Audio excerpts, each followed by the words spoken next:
Life, we're looking at how do I make a life worth living and a retirement worth having. We only do that when we have learned how to serve. If we have failed to learn how to serve, then we might not get a job until much later in life. What that means is perhaps we were someone's wife and therefore we were cared for a long time, but then our husband either left, died, or transitioned to something else. So we had to learn how to provide for ourselves.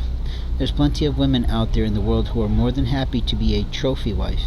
And typically, the inference on that is that they're a beautiful girl of a rich man or of someone who has some wealth at hand. The other reality is that sometimes those men are overplayers. They overplay in the world, they overplay in life. They pay way too much money for things, not at all. They don't actually pay for things. They don't exactly steal things, but they might commandeer people's property without their lawful consent. And that can be in terms of physical land, it can be in terms of actual equipment that are left around while they're working, or that can be right off someone's actual property. We have to be careful about what we say to people about what we own, because if we disregard our own lives, or if we disregard other people's lives, we disregard their property.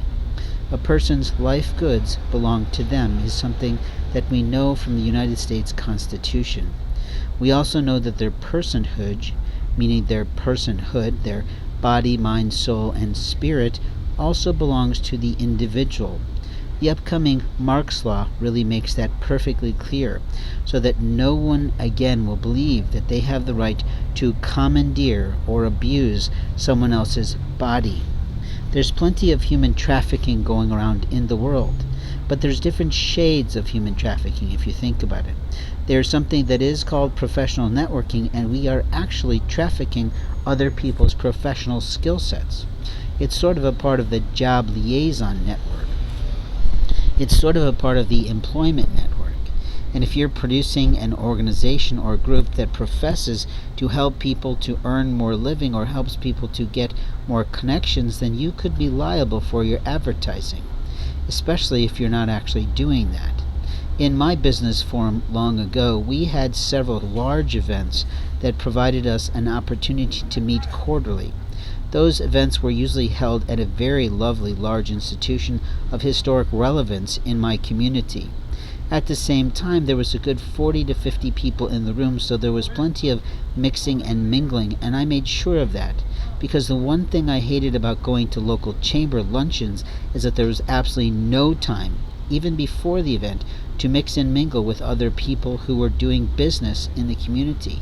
While it was marvelous to hear from speakers who were representatives and government officials, they did absolutely nothing to facilitate cooperation, coordination, or communication during their speaking engagements in front of us. That we all paid for a lunch was truthfully marvelous, but whether or not that speaker was paid for, who knows? In my business forum, I could always tap a young professional or even a seasoned professional to come to speak for us for almost free. There was a few times when I did have to pay out of my own private pocket to bring in someone like Bill Caskey. I did personally pay for that. That didn't come out of any person who attended our event. I did spend a good $250 at that time, but who knows how much he costs today. But he was one of my preferred sales local gurus of the day. What I liked about him at that time in his life journey was how good he was with people who were humble and dealing with struggle in small businesses. There was no arrogance like I found at some of the other Sandler method establishments, who was a standardized name in the professional industry of business and marketing that is not lame. It is a process to qualify the customer. My own late father taught me that when I was way back in my early 20s selling in a photo shop.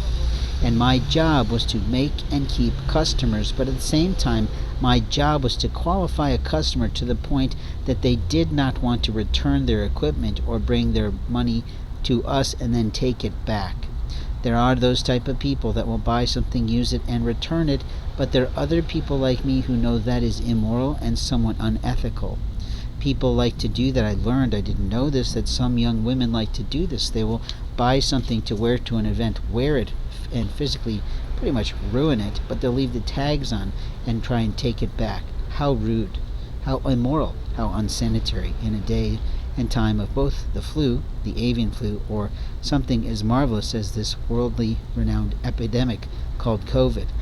Now, we also have people who are full of ill will, and recently the government started talking about something in a way mimicking me, suggesting that we also have to be remembering of the concept of AIDS. That AIDS is still a prevalent sexually transmitted disease, and there was an absolutely marvelous film in the 80s that really talked about this. Not only do we have people like, I think it was Henry Milk, that tried to forward the agendas of political parties in a diversity oriented way, but we had the film and the band played on that talked about how difficult it was for people to admit and to endure AIDS in the early days before there was anything like ATZ to help people to get over it. And I am nowhere an expert on these things. But here's what I know about people who even get the flu, or people who even have to deal with the poo-poo of that difficult